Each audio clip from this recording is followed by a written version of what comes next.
رمضان الذي أنزل فيه بسم اللہ الرحمن الرحیم الحمد لأہلہ والصلاة علی اہلہا اما بعد فقد قال اللہ سبحانہ تبارک و تعالی بسم اللہ الرحمن الرحیم انا انزلناہ فی لیلۃ مبارکہ۔ مؤمنین کرام، ناظرین ذوی الاحترام، سلام علیکم ورحمۃ اللہ وبرکاتہ۔ عنوان شب قدر ہے۔ یہ ایک ایسا وسیع، ایسا عریض موضوع ہے کہ جس پر علماء، خطبہ اور ذاکرین مسلسل تقریریں کرتے آ رہے ہیں، یہاں تک کہ کتابیں بھی اس موضوع پر آپ کو بہت زیادہ ملیں گی۔ مجھے مرحلے اول میں شب قدر میں جو لفظ قدر آیا ہے اس کا معنی بیان کرنا ہے۔ قدر کو جب میں نے دیکھا تو اس کے مختلف معنی بیان کیے گئے ہیں۔ قدر یعنی منزلت، شب قدر یعنی شب منزلت۔ مومن جب اس شب میں داخل ہوتا ہے یعنی وہ شب منزلت میں داخل ہوتا ہے۔ اس کی شان بہت بلند ہے، اس کی عظمت بہت بلند ہے، اور اسی طریقے سے قدر کا معنی ہے سرنوشت، جسے فارسی میں کہتے ہیں، یعنی مقدر۔ کیوں؟ اس لیے کہ شب قدر جو ہے وہ شب ہے کہ جس میں انسان کے پورے سال کی تقدیر لکھی جاتی ہے۔ یہ شب مقدر ساز ہوتی ہے، اس میں مقدر بنایا جاتا ہے، مقدر لکھا جاتا ہے۔ بہت سے لوگ سیاروں کے ذریعے، ستاروں کے ذریعے اور گردش افلاک کے ذریعے سے مقدر کو بیان کرتے ہیں، جبکہ اللہ یہ کہہ رہا ہے، اسلام یہ کہہ رہا ہے، دین مبین اسلام یہ کہہ رہا ہے کہ مقدر گردش افلاک سے نہیں بنتے، بلکہ مقدر شب قدر میں اعمال اور دعا اور راز و نیاز سے بنا کرتے ہیں۔ آؤ شب قدر میں آؤ، اللہ کی بارگاہ میں حاضری دو اور اپنے دونوں ہاتھوں کو پروردگار کی جانب بلند کرو۔ انہی ہاتھوں کو جو تم نے اللہ کی جانب بلند کیا ہے، یہی تمہاری تقدیر کو بدلے گا۔ یہ تمہارے ہاتھوں کی ہتھیلیاں اور ان میں جو لکیریں ہیں، یہ مقدر ساز نہیں ہوتی، بلکہ حقیقت یہ ہے کہ وہ دعائیں جو تم شب قدر میں کرتے ہو، وہ دعائیں جو تم پڑھتے ہو، وہ عبادتیں جو تم کرتے ہو، یہ مقدر ساز ہے۔ تو شب قدر کیا ہے؟ اس میں ہم مقدر بناتے ہیں، اور روایت میں آیا ہے کہ در حقیقت مومن کے سال کا آغاز شب قدر سے ہوا کرتا ہے۔ میں آپ کی لینگویج میں کہیے تو کہہ دوں، میں آپ کے لہجے میں کہیے تو کہہ دوں، آپ کی زبان میں کہیے تو کہہ دوں، یہ شب قدر نہیں ہے، بلکہ یہ آپ کا نیو ایئر ہے، یہ نیا سال ہے۔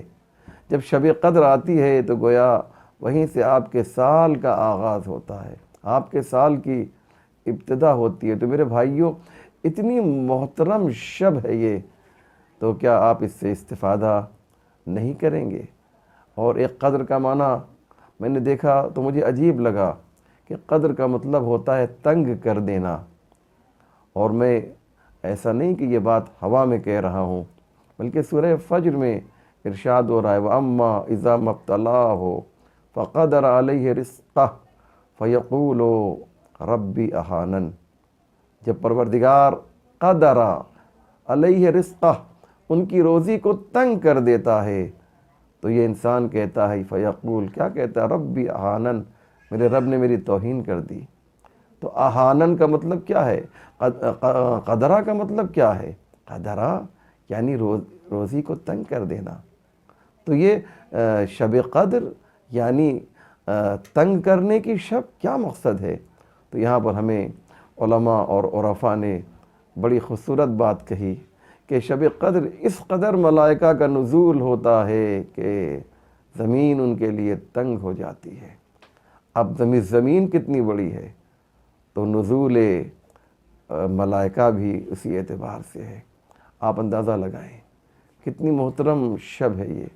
اللہ نے سورہ انا انزلنا میں کہا کہ ہم نے انا انزلناہ فی لیلۃ القدر، اور سورہ دخان کی آیت نمبر 3 میں ارشاد فرمایا انا انزلناہ فی لیلۃ مبارکہ۔ بڑی عجیب بات ہے نا، آپ ذرا تصور کریں، آپ ذرا غور کریں، کتنا خوبصورت یہ انداز ہے، کتنی پیاری یہ بات ہے، کتنا حسین یہ انداز ہے۔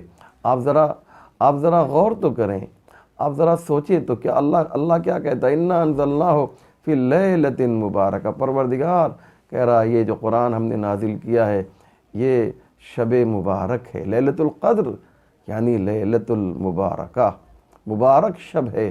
ہمیں اس پر بھی غور کرنا ہے، اس پر بھی سوچنا ہے کہ یہ ہمارے لیے ایک فرصت ہے، ایک موقع ہے، ایک حسین موقع ہے کہ ہم 1 سال تک جو ہیں اللہ کے سامنے اپنی عبادتوں کو اس طریقے سے بجا لائیں کہ پورا سال ہمارے لیے جو ہے مبارک بن جائے۔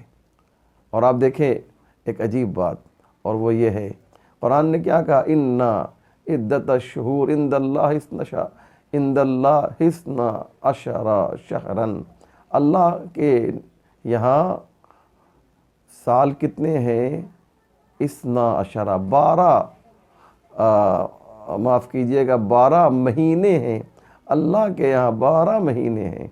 اور آپ دیکھیے 12 مہینے تو اللہ نے کہا، لیکن جب ان میں سے کسی ایک کا تذکرہ کرنا چاہا تو نہ رجب کا تذکرہ کیا، نہ شعبان کا تذکرہ کیا، نہ اور کسی مہینے کا، بلکہ آواز دی شہر رمضان الذی انزل فیہ القرآن، یعنی تذکرہ کس کا کیا، ماہ رمضان کا تذکرہ کیا۔ تو آپ دیکھیں کہ مہینوں میں جب انتخاب کرنا ہوا تو اللہ نے ماہ رمضان کا انتخاب کیا، راتوں میں جب انتخاب کرنا ہوا تو شب قدر کا انتخاب کیا۔ پورا مہینہ تو برکت والا ہے ہی، لیکن جب شب قدر داخل ہو جاتی ہے تو اس کی برکتوں میں اضافہ ہو جاتا ہے، اس کی برکتیں جو ہیں کچھ زیادہ ہی ہو جاتی ہیں۔ لہذا ہمیں یہ سوچنا چاہیے، اور اللہ کا یہ طریقہ بھی ہے۔ آپ دیکھیں شہر اللہ کہا ہے، یہ ماہ رمضان کیا ہے، شہر اللہ ہے، شہر اللہ، اللہ کا مہینہ۔ کیا رجب اللہ کا مہینہ نہیں ہے؟ کیا شعبان اللہ کا مہینہ نہیں ہے؟ کیا شوال اللہ کا مہینہ نہیں ہے؟ یہ سب اللہ کے مہینے ہیں، لیکن ماہ رمضان کو اللہ کا مہینہ کیوں کہا گیا؟ تاکہ یہ بتایا جا سکے کہ اس کی عظمت کیا ہے۔ پروردگار کا ایک طریقہ ہے، یہ ایک سسٹم ہے کہ وہ جس چیز کو بہت زیادہ اہمیت دینا چاہتا ہے اسے اپنی طرف منسوب کر لیتا ہے۔ مثال کے طور پر گھر تو بہت سے ہیں، کیا میرا گھر، کیا آپ کا گھر یہ اللہ کا گھر نہیں ہے، کسی اور کا ہے؟ یہ گھر فرعون کا ہے، یہ گھر نمرود کا، سب گھر اللہ کا ہے۔ کائنات کا ذرہ ذرہ پروردگار کا ہے، لیکن اسے ان تمام گھروں میں ایک گھر کو عظمت دینے کا اس نے سوچا تو کیا کیا، اسے بیت اللہ بنا دیا، اپنی طرف منسوب کر دیا اور کہا یہ میرا گھر ہے۔ کتابیں آسمانی تو 4 ہیں نا، توریت ہے، زبور ہے، انجیل ہے، قرآن ہے، لیکن ان 4 کتابوں میں اللہ نے چاہا کہ قرآن کو عظمت دیں تو اسے کتاب اللہ بنا دیا۔ اسی طریقے سے مہینے بہت سے ہیں، 12 مہینے ہیں، لیکن چونکہ ماہ رمضان کو جو ہے عظمت دینا تھی تو اللہ نے کیا کیا، اسے شہر اللہ بنا دیا۔ راتیں بہت سی ہیں، لیکن اللہ نے ان راتوں میں سے ایک رات کو عظمت دینے کا ارادہ کیا تو اس رات میں قرآن نازل کر دیا۔ قرآن ہے مظروف اور شب قدر ہے ظرف۔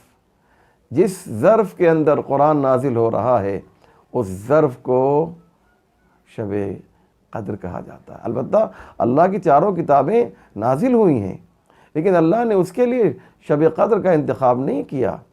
مثال کے طور پہ توریت جب نازل ہوئی، آپ جانتے ہیں اس بات کو، مجھے معلوم ہے، توریت جب نازل ہوئی تو وہ 6 رمضان تھی، اور انجیل 12 رمضان، اسی طریقے سے زبور 18 رمضان کو نازل ہوئی۔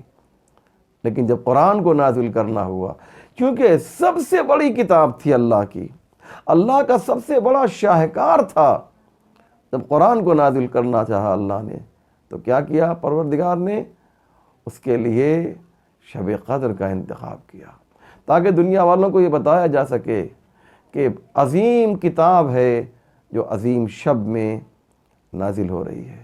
السلام علیکم ورحمۃ اللہ وبرکاتہ۔